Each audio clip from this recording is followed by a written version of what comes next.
안녕하십니까, 용호남입니다. 오늘은 세탁 방법에 대한 이야기를 해보려고 합니다. 상당히 많은 분들이 복종별로 어떻게 세탁을 해야 되는지에 대해서 문의를 해오시거든요. 그래서 오늘은 카테고리별로 제가 어떻게 세탁을 하고 관리를 하고 있는지 그 방식들에 대해서 공유해 보려고 합니다. 세탁의 원칙보다는 제 기준을 우선시해서 말씀을 드려보도록 하겠습니다. 세탁 전문가들의 의견이 맞겠지만 옷을 굉장히 좋아하고 잘 아는 사람들의 얘기가 궁금할 수 있잖아요. 예를 들어서 우리가 어떤 아끼는 옷을 세탁소에 맡길 때 이 옷의 가치를 잘 이해하시나?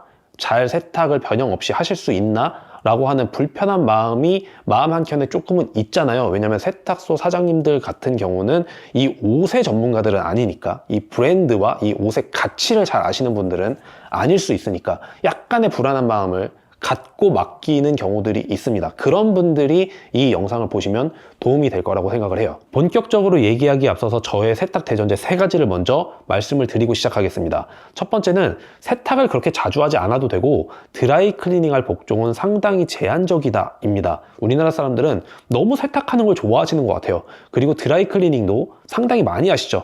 드라이 클리닝할 복종에 대해서는 이따가 자세히 설명을 해드리도록 하겠습니다. 그리고 두 번째는 섬유유연제를 사용하지 않아도 괜찮다입니다. 섬유유연제가 섬유에 그렇게 좋지 않아요. 간혹 섬유유연제 이 향 때문에 섬유유연제를 사용한다고 하시는 분들이 계시는데 향수를 사용하시는 걸 권장해 드리겠습니다. 그리고 세 번째는 건조기를 사용하지 않는다입니다. 건조기에서 사용되는 그 인위적인 열이 당연히 섬유에 좋지가 않습니다. 그래서 이렇게 3가지 원칙을 먼저 공유해 드리면서 자세히 얘기해 보도록 하겠습니다. 자, 첫 번째 아우터부터 시작을 하도록 하겠습니다. 코트, 테일러링된 자켓들, 이런 것들 당연히 드라이 클리닝 하고 계시겠죠? 저 역시도 이런 것들은 드라이 클리닝을 맡기고 있습니다. 양모의 특성을 가지고 있기 때문에 드라이 클리닝 맡긴다기보다는 이런 옷들은 안쪽에 구조물을 가지고 있기 때문에 그 형태를 잘 유지시켜 주기 위해서 드라이 클리닝 한다고 봐주시면 될 것 같습니다. 코트 같은 경우를 예로 들면 어깨에 패드가 있고, 그리고 이 앞판 같은 경우도 이 모양을 잘 유지시켜 주기 위한 심지라고 하는 것들이 안쪽에 들어가 있어요. 이런 구조물들이 물 세탁을 할 경우에 틀어질 가능성이 있고, 말린다고 했을 때 100% 완전히 건조되기가 쉽지 않습니다. 완전히 건조되지 않으면 이 안쪽에 습기가 있고 그러면 부패되기가 쉬워요. 그렇기 때문에 이렇게 구조물들을 갖고 있는 옷들 같은 경우는 드라이 클리닝을 맡기시는 게 좋습니다. 그리고 많은 분들이 입으시는 다운 자켓, 이 다운 자켓 같은 경우는 드라이 클리닝 하시면 안 됩니다. 다운 자켓 같은 경우는 말 그대로 오리의 털을 충전재로 사용을 하고 있잖아요. 오리의 털은 어느 정도의 유성분을 머금고 있는데 드라이 클리닝을 진행할 때 사용되는 이 용제가 유성분을 날려버립니다. 그래서 세탁을 하고 오면 보온성적인 어떤 이런 성능 면에서는 역효과가 나타나는 그런 상황을 맞이하실 수가 있어요. 그렇기 때문에 다운 자켓은 드라이 클리닝 하지 말라고 말씀을 드리겠습니다. 그럼 남아있는 방법은 물빨래인데, 물빨래를 할 때 사용되는 중성세제도 어느 정도의 유분기를 닦아내고, 다운 자켓을 세탁해 보신 분들은 아시겠지만 세탁 전 볼륨이 100이라고 한다면 세탁 후에는 이 볼륨감이 8, 90 정도로 줄어들어 버립니다. 그렇기 때문에 제가 가장 추천하는 방법은 세탁을 하지 않는 거예요. 어떻게 세탁을 안 할 수 있냐고 반문하시는 분들이 계시는데 세탁 안 해도 솔직히 괜찮습니다. 정 못 견디시겠는 분들은 더러운 부분만 이렇게 부분적으로 비벼서 세탁하시기를 권장드립니다. 저 같은 경우는 그냥 젖은 수건으로 더러워진 부분만 이렇게 조금 닦아내고 마는 방식으로 세탁을 끝내버려요. 목 뒤라든지 이런 소매 부분이라든지 이렇게 때가 많이 타는 부분 있잖아요. 그 부분만 이렇게 가볍게 닦아내고, 도저히 이 물에 적셔서 세제로 닦아내지 않는 한 지지 않는 때가 탔다라고 하는 경우는 그 부분들만 이렇게 부분적으로 조물조물 비벼서 빨고 끝내버립니다.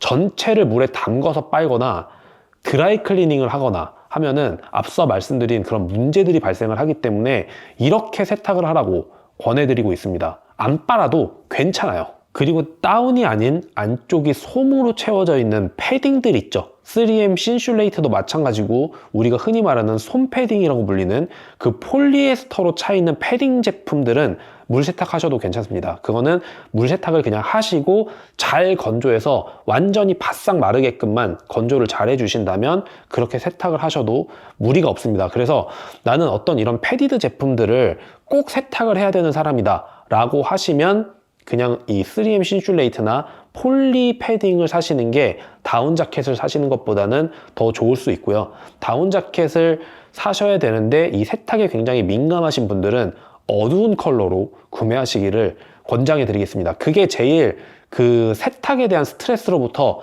벗어날 수 있는 방법인 것 같아요. 그리고 가죽 자켓 같은 경우는 당연히 세탁을 하지 않는 겁니다. 드라이 클리닝도 하지 않고 물 세탁도 하지 않는 거예요. 뭔가가 묻었다면 그 부분만 그냥 클리너로 가볍게 관리해주는 그런 정도로만 관리하는 카테고리라고 보시면 되겠습니다. 그리고 두 번째, 니트웨어입니다. 저는 이 니트웨어 세탁이 세탁의 꽃이라고 생각하고 여기서 가장 많은 분들이 수축의 참사를 경험하셨을 거라고 생각을 합니다. 이 수축의 참사라고 불릴 만큼 강하게 수축되는 것들은 보통 울 니트에서 일어나는 현상인데 울 섬유의 특성에 대해서 어느 정도 들여다보시면 이게 이해가 가시고 세탁에 대해서도 도움이 될 거예요. 이 울 섬유를 현미경으로 자세히 들여다보면 비늘 구조로 되어 있습니다. 이거를 울의 스케일이라고 표현을 하는데 동물성 섬유에는 이 스케일이 다 있다고 보시면 돼요. 이 스케일들이 물에 닿으면 열리게 되는데 서로 반대 방향으로 형성되어 있는 스케일들은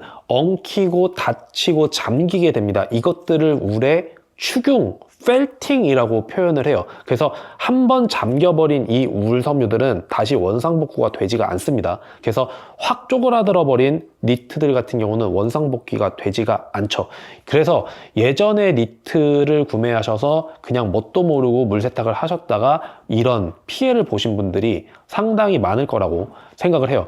근데 요즘은 축용 방지 가공이라는 그런 가공법들이 있습니다. 그래서 최근에 나와 있는 우리가 지금 현행으로 사고 있는 니트들 같은 경우는 이렇게 드라마틱하게 수축하지는 않죠. 물빨래가 대부분 가능하게끔 축용 방지 가공을 해서 나오게 되고 심지어 머신 워셔블이라는 것들도 있습니다. 그래서 요즘 나온 니트들 같은 경우는 상당히 손빨래가 가능해졌어요. 저 같은 경우는 이 니트들을 집에서 세탁기로 세탁을 합니다. 세탁기에는 울코스라는 게 있어요. 이 울코스를 선택하시면 약하게 세탁하고 특히 탈수를 굉장히 약하게 합니다. 보통 탈수를 굉장히 강하게 돌리기 때문에 그때 많은 변형들이 일어나게 되거든요. 근데 이 울코스는 탈수를 약하게 하기 때문에 그 변형이 굉장히 작죠.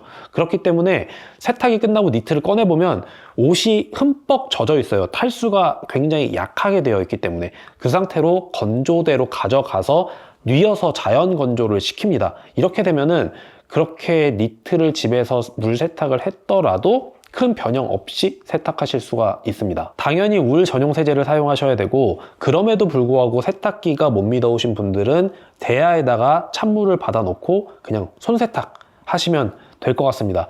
이것들마저도 다 못 믿겠다 하시는 분들은 어쩔 수 없이 드라이 클리닝을 맡기셔야 되고요. 근데 이제 제가 이런 말씀을 드리면 저한테 반문하시는 분들이 계십니다. 내 니트는 드라이 클리닝 온리라고 되어 있던데 물 빨래하면 안 되는 거 아니야? 이렇게 되묻는 분들이 계세요. 그러면 저는 또 이렇게 물어보죠. 그 케어랍에 달려있는 옷 혹시 국내 브랜드냐고 물어보게 되거든요. 그러면 10중 8구 그 브랜드는 국내 브랜드가 맞아요. 이건 왜 그러냐면 그 국내 브랜드들이 애초에 안전장치를 그냥 만들어 놓은 거라고 보시면 됩니다. 왜냐면 아무리 축용 방지 가공을 해놨더라도 찬물에 손세탁을 해도 된다고 얘기를 하더라도 그거는 울의 특성상 이 스케일이라는 게 존재하는 동물 섬유의 특성상 어느 정도의 수축은 당연히 있기 마련이거든요. 근데 손세탁 가능하다고 써놨는데 실제 손세탁을 한 후에 널었더니 한 2cm가 줄었어. 그러면 CS센터에 전화해서 이거 왜 수축되냐고 뭐라고 하는 소비자들이 너무 그동안 많았던 거예요. 그래서 제조사들이 그냥 처음부터 안전장치로 드라이클리닝 온리라고 그냥 적어서 만들어 버린 겁니다. 그래서 제가 말씀드리고 싶은 건 이 울의 특성, 아까 제가 말씀드린 이 특성들 있죠? 이 특성들을 그냥 이해하고 인지하셨으면 좋겠어요. 이거는 어떤 방지 가공, 수축 방지 가공을 한다고 하더라도 이 원래 습성을 완전히 없애버릴 수는 없습니다. 그렇기 때문에 물 세탁을 하신다고 마음을 먹으면 요만큼의 수축 정도는 감안을 어느 정도 하셔야 된다고 말씀을 드리고 싶습니다. 해외를 예로 한번 들어볼게요. 만약에 유럽에서 드라이 클리닝 온리라는 케어 라벨과 함께 스웨터를 어떤 한 브랜드가 출시를 했다. 이 니트는 잘 팔리지 않을 겁니다. 유럽은 드라이 클리닝에 대한 비용이 우리나라보다 엄청나게 훨씬 더 높아요. 그렇기 때문에 대부분의 세탁이 가정에서 가능해야 됩니다. 수트나 코트가 아닌데 드라이 클리닝 온리다? 그러면 외면을 해버리는 어떤 그런 경향이 강하죠. 이런 경향들의 데이터베이스들이 쭉 쌓이다 보니까 외국의 커머셜한 브랜드들은 드라이 클리닝 온리다라고 하는 원단이나 원사가 있다고 한다면 그냥 그거를 제조 단계에서 드랍시켜버리는 경우들이 허다합니다. 울 원사로 이루어져 있는 니트들이나 아우터들도 드라이 클리닝 온리가 아니게끔 세탁 라벨을 제작할 수 있느냐라고 문의해 오는 게 유럽 바이어들입니다. 굉장히 우리나라와 케어 라벨을 다는 방식이 다르죠.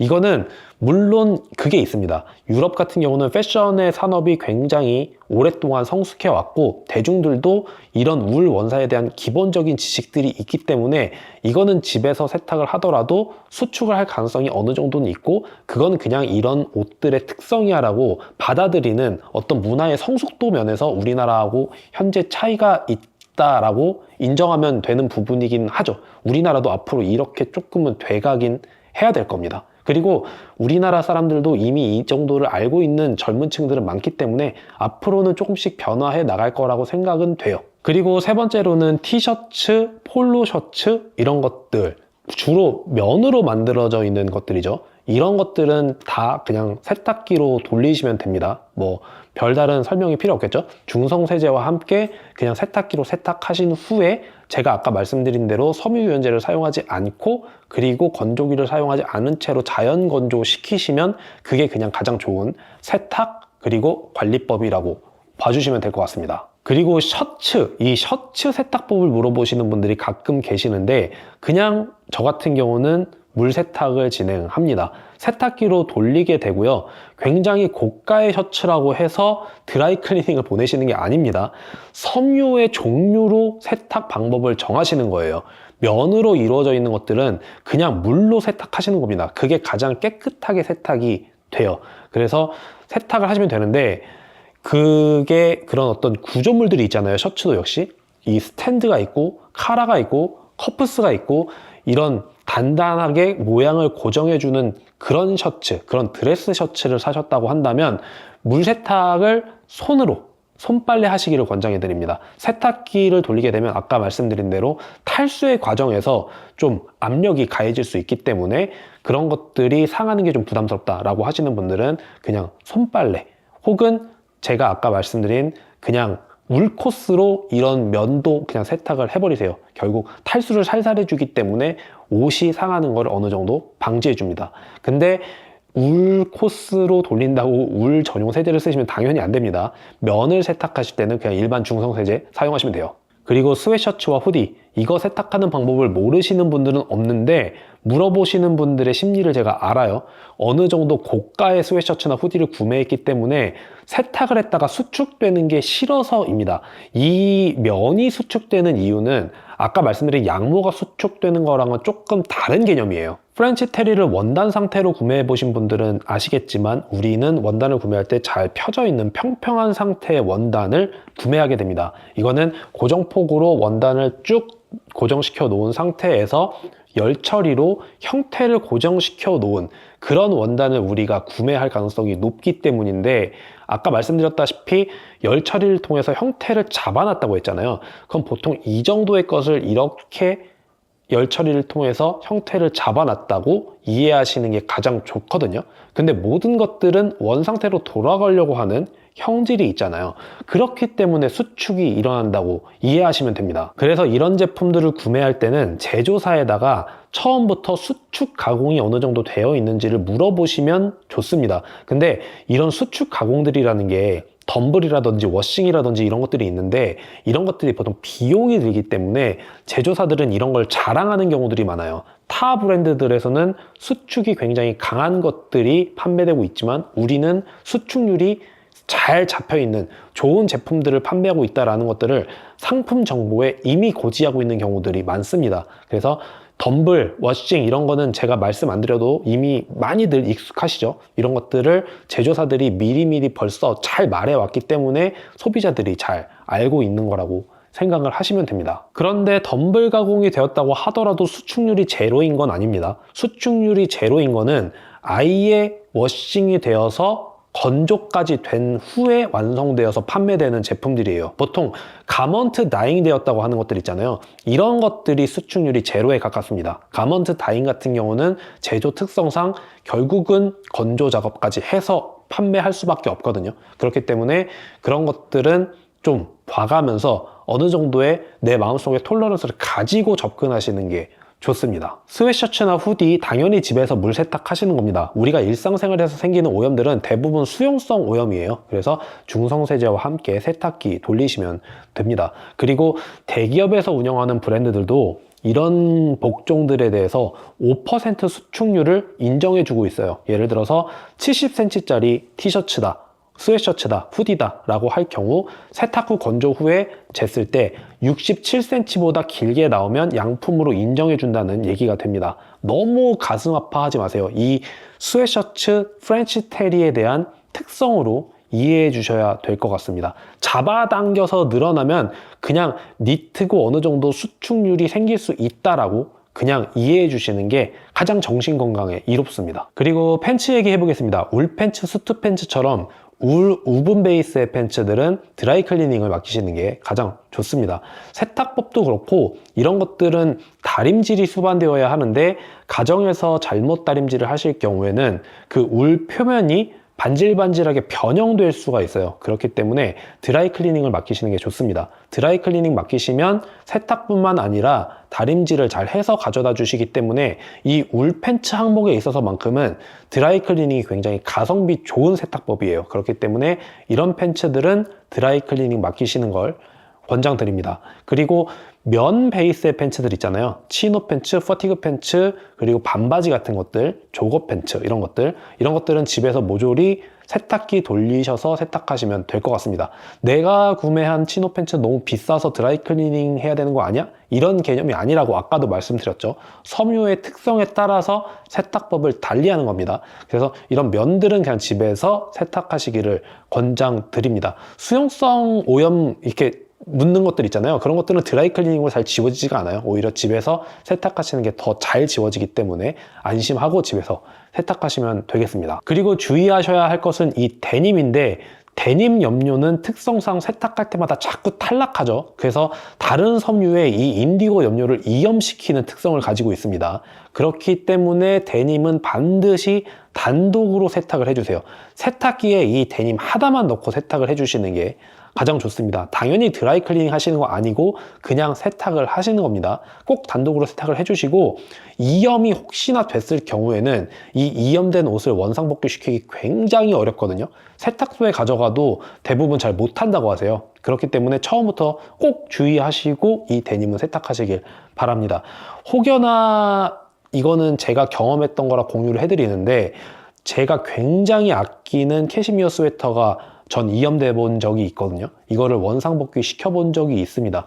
구글이나 유튜브에 아무리 이염 제거제 검색하셔도 마음에 드는 게 효과 좋은 게 나타나지 않을 거예요. 제가 그래서 추천을 해드리겠습니다. 제가 사진으로 띄워드릴 건데 요거는 진짜 완벽하게 이염이 제거됩니다. 근데 이염이 제거가 되는 거지 원래 그 상태는 조금 상할 수 있거든요. 아무래도 이염 제거제라는 게 굉장히 강한 화학 물질일 거라고 생각이 돼요. 그래서 처음부터 이염이 안 되도록 잘 관리해 주시는 게 좋고 혹여나 내가 너무 아끼는 옷이 이염되었다라고 하면은 이 이염 제거제를 사셔서 한번 세탁해 보시는 것도 좋은 방법입니다. 세탁법은 이 세탁법이 잘 기재되어 있는 설명서를 보시고 세탁을 해주시면 될 것 같아요. 머플러 같은 액세서리로 세탁법을 물어보시는 분들도 상당히 많은데 지금 영상을 처음부터 여기까지 보신 분들은 충분히 세탁법이 예측이 가시죠. 섬유의 조성을 보고 선택을 하시면 됩니다. 울의 함유량이 많은 울 머플러다. 그럼 울 샴푸와 함께 그냥 집에서 손세탁 후 자연 건조 시키시면 큰 변형 없이 오랫동안 잘 사용하실 수 있을 거고요. 면이 주로 많이 구성되어 있는 혼용률을 가지고 있는 머플러다 라고 하시면 그냥 일반적인 중성세제와 함께 손세탁하시고 자연 건조하시면 이 역시도 오랫동안 변형 없이 잘 사용하실 수가 있을 겁니다. 섬유유연제를 넣어서 정전기를 방지해라 라고 하는 정보도 꽤 많이 보이는 것 같은데 아까 말씀드린 것처럼 저는 섬유유연제를 별로 추천하지 않습니다. 사용하지 않으셔도 큰 문제가 없으니까 오히려 더 좋으니까 섬유유연제는 사용하지 않는 거를 권장드리겠습니다. 그리고 번외편으로 운동화입니다. 운동화는 아까 제가 처음에 말씀드린 수트나 코트처럼 당연히 이 안쪽에 훨씬 더 복잡한 구조물들로 구성되어 있거든요.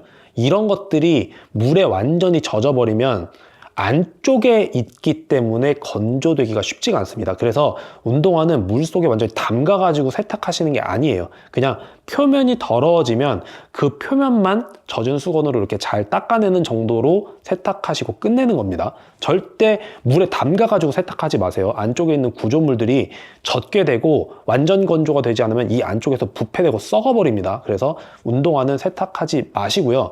냄새 어떡하냐고 물어보시는 분들 당연히 계실 것 같은데 그런 분들은 깔창이라고 말하는 이 인솔을 빼서 이 인솔만 세탁을 하세요. 인솔만 세탁을 하시고 슈트리 같은 거 그냥 하루 정도 운동화에도 껴두시면 냄새를 상당히 많이 없앨 수 있습니다. 이렇게 세탁을 잘 하시고 양말 매일매일 갈아 신어 주시고 그리고 같은 운동화를 너무 매일 신지 않으시고 이렇게 하시면 냄새 관리가 충분히 잘 됩니다. 다시 말씀드리지만 운동화를 물에 완전히 담가서 세탁하지 마세요. 운동화가 망가지는 수가 있습니다. 자, 오늘은 카테고리별로 제가 어떻게 세탁을 하고 있는지에 대해서 말씀을 드려봤습니다. 추가적으로 궁금한 게 있으시다면 댓글로 남겨주세요. 제가 하나하나 다 일일이 답변을 해드리도록 하겠습니다. 오늘 준비한 영상은 여기까지고 저는 다음번에 다시 찾아뵙도록 하겠습니다.